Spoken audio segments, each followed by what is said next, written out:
Okay, my name is Isabel Lopez. You can find me in Twitter under Isatruc. I'm today with Lane Baker. He's in Quebec City with us for Le Web à Québec, which is a web in Quebec. So I was thinking that we could do an interview that's more personal. Oh, great. So we agreed to talk about the relationship between success and failure as your personal history, and also as you could see around you with your clients, because you have a company, which is Adaptive Path, a user experience firm. So you redesign the experience with the clients, and you help them just, I guess, interact with them. Oh, yeah. Help them just sort of figure out how to interact better with their customers. And you did also something that could help them, a tool, which is getsatisfaction.com. Right. That actually sort of grew out of a little bit of my experience with Adaptive Path, just watching the way that companies work with their customers and realizing that if you could create a tool that would make it easier to talk to your customers and easier to pay attention when your customers talk to each other, that you'd be in pretty good shape. So how did it begin? You know, like when, why, where, with who? Which one? Get Satisfaction? Yeah. Oh, let's see. It started in 2006. I started it with two other people, my co-founders, Thor and Amy Muller. They're married. It came out of actually came out of an experience that they had running a small business, basically selling an e-commerce business online. One of the things that they realized as they were doing this was that they had a blog, right? Back in 2006, every company still has a blog, but back in 2006, all companies had was blogs before Twitter, before Facebook, and they had a really interesting experience running this company. It just ran for a short time, but what they discovered was that they had passionate, loyal customers that would show up on the blog, right? And they would support the company, they would promote the company to their friends, to other people, to other companies. Give feedback? They would give feedback on how the product ought to work, when it was doing well, when it was doing badly, what else they wanted to see.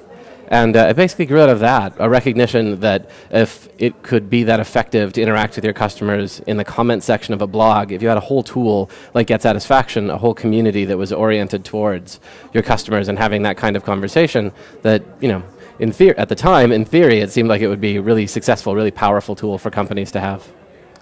So when it started, it was just an idea, right?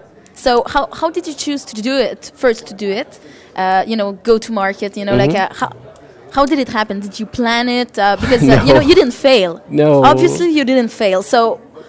Well, there was just a lot of fumbling up until it worked.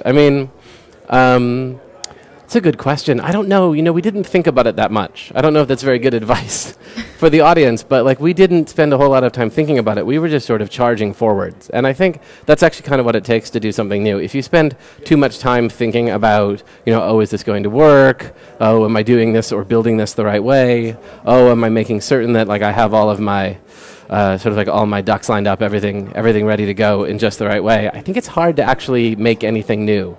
If that's the case, I think it helps to not know much about the world that you're going into, to not know a whole lot about the existing stuff that you're trying to take down. Because if you knew, you would be scared. Yeah, exactly. Or you'd quit, right?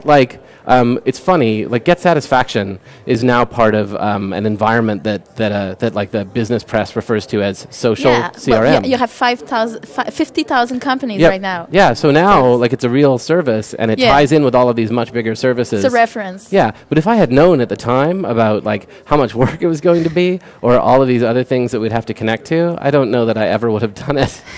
So I'm glad I didn't know. Made it easier to start. So you did a company, a web service that helps companies know where they fail, actually. Among other things, yeah. Well, that's the most obvious part of it. I think so, yeah. What it does is it makes it easier for companies to listen to their customers. And when you listen to your customers, you get the good stuff, and you get the bad stuff. You get everything. That's kind of what's fantastic about it. Of course, companies really like hearing about the good stuff, and some of them get a little nervous or shy about the bad things. But you can learn a lot from the parts where your customers are unhappy, and it gives you and the nice thing about Get Satisfaction is it gives you an opportunity to respond to them in a positive way. So you can turn that bad experience into a good one for both you and for them.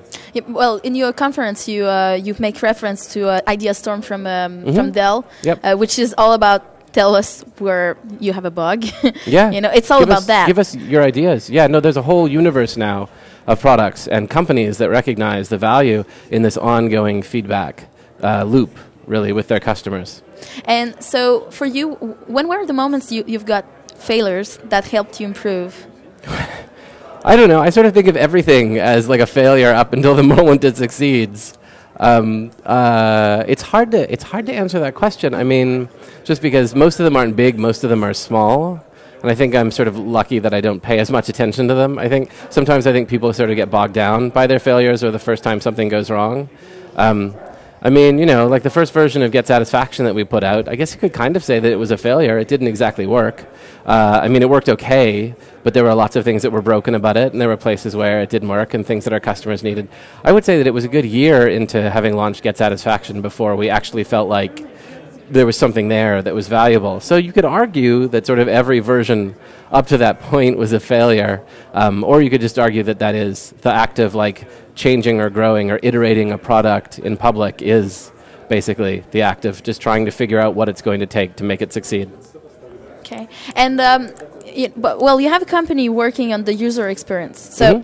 And you have to Get Satisfaction. So I guess sometimes some of them, you have them redesign the way they interact. And in the redesign, well, there are two people. There are two parties, the people who give the informations, and you are consulting. And so you can make some mistakes. And did you have an example of a failure that could have happened with a client that he's been learning so much from it that it helped him? It helped the client, to find a new way or a new path for their business. Certainly. I mean, it's challenging to talk about client projects. Like, let me tell you about this customer that paid us, and here's how they screwed up really badly. Okay. But let's just tell a story. Sure. Whoever it is, just for the record. It's a Smurf company. Yeah, the Smurf company. Yeah, I mean, I can think of a product that I did once for a big travel company. And I can tell you it was a cruise ship company. So they had an online booking engine for going on cruises. So mostly for older people, for the most part. And they would come to the website and they would want to book a cruise online. And they weren't having a really good success rate with the cruises. And so we did a bunch of research, talked to a bunch of their customers to try and understand why. And it turned out that the problem that they'd had was that when the web started, one of the first products that you saw on the web was like travel products. There were Expedia and Orbitz, and there were all of these like travel agents, basically, that came online. And they all had this very specific model. I mean, anybody who's ever booked an airplane online knows that airplane booking engines work one way, even on all the different sites. They all kind of follow the same process, the same flow. And when this cruise company had gone online for cruise ships, they had done basically the same thing. They were like, oh, well, this is how people book airplanes, so we'll just use the same thing to book cruise ships. But it turns out that you're making a very different set of choices when you're booking a cruise. It takes much longer to decide which cruise you want to go on. You're rarely booking it just for yourself. You're usually booking it for at least 2 and sometimes 12 or 15 other people.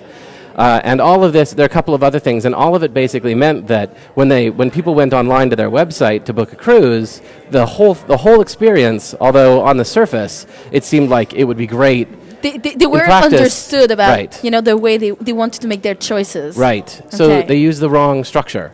So what we did is we helped them basically understand, actually, here's how your customers want to book a cruise. Here's how it's different from how they would book an airplane.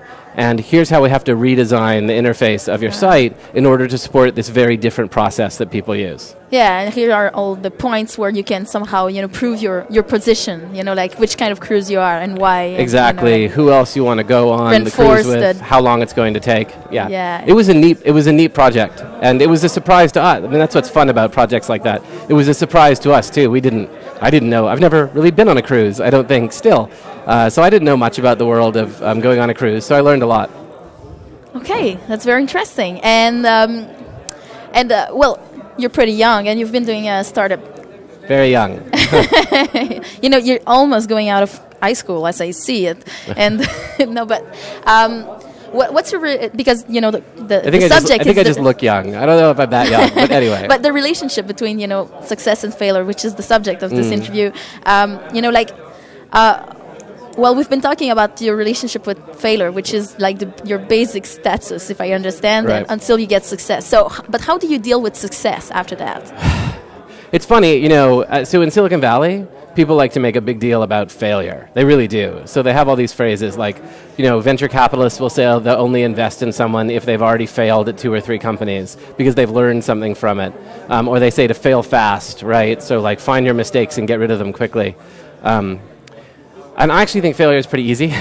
I mean, the truth is, like, if you fail, you bottom out, and then there's only one direction to go, which is back up. Success is much harder. Like, success is really challenging. Right, because then you get intimidated, and you think, like, oh, how do I keep success going? What if I screw up the next time? How do I make something work better? I've seen success actually be far more challenging for people actually to deal with than failure in some interesting ways. I don't know that I'm any better. I keep starting companies. Every time I get to a place with a company like Get Satisfaction where, it's doing really well, we have a bunch of customers, everything seems to be working, that's usually the point at which I start thinking I'm not very useful anymore. It makes me want to go find somewhere else to start over. So I guess my relationship to failure is I kind of like spending time there more than I like spending time with success. Which is pretty crazy, but oh well. You like the challenges? The challenges, and I like the act of trying to figure out how to make something work. I think that's what makes successful entrepreneurs is they enjoy more the process of trying to find out how to make something work than they enjoy the part where it's actually working. And what makes you feel more satisfied? Having your own success, or giving success to another company with your consulting firm because you didn't close it. You could have done it and just decide, I keep my startup, and you went into the firm. I don't know. I kind of like all of it. I think it's great. I love helping other people. I love sort of seeing other people succeed. I think like creating an ecosystem, creating an environment where sort of everybody is successful, whether it's another company or like a web community in a particular city. That's kind of my favorite thing to do. I certainly think more than just success for myself. I think the best situation you're in is when you recognize that, it's sort of that saying, a rising tide lifts all boats. You recognize that your success benefits and is benefited by other people who are succeeding just as much as you are. So, thank you very much, Lane Baker. And I can say to end, that you have a very good relationship with the success because you like to share it. So thanks. That's it.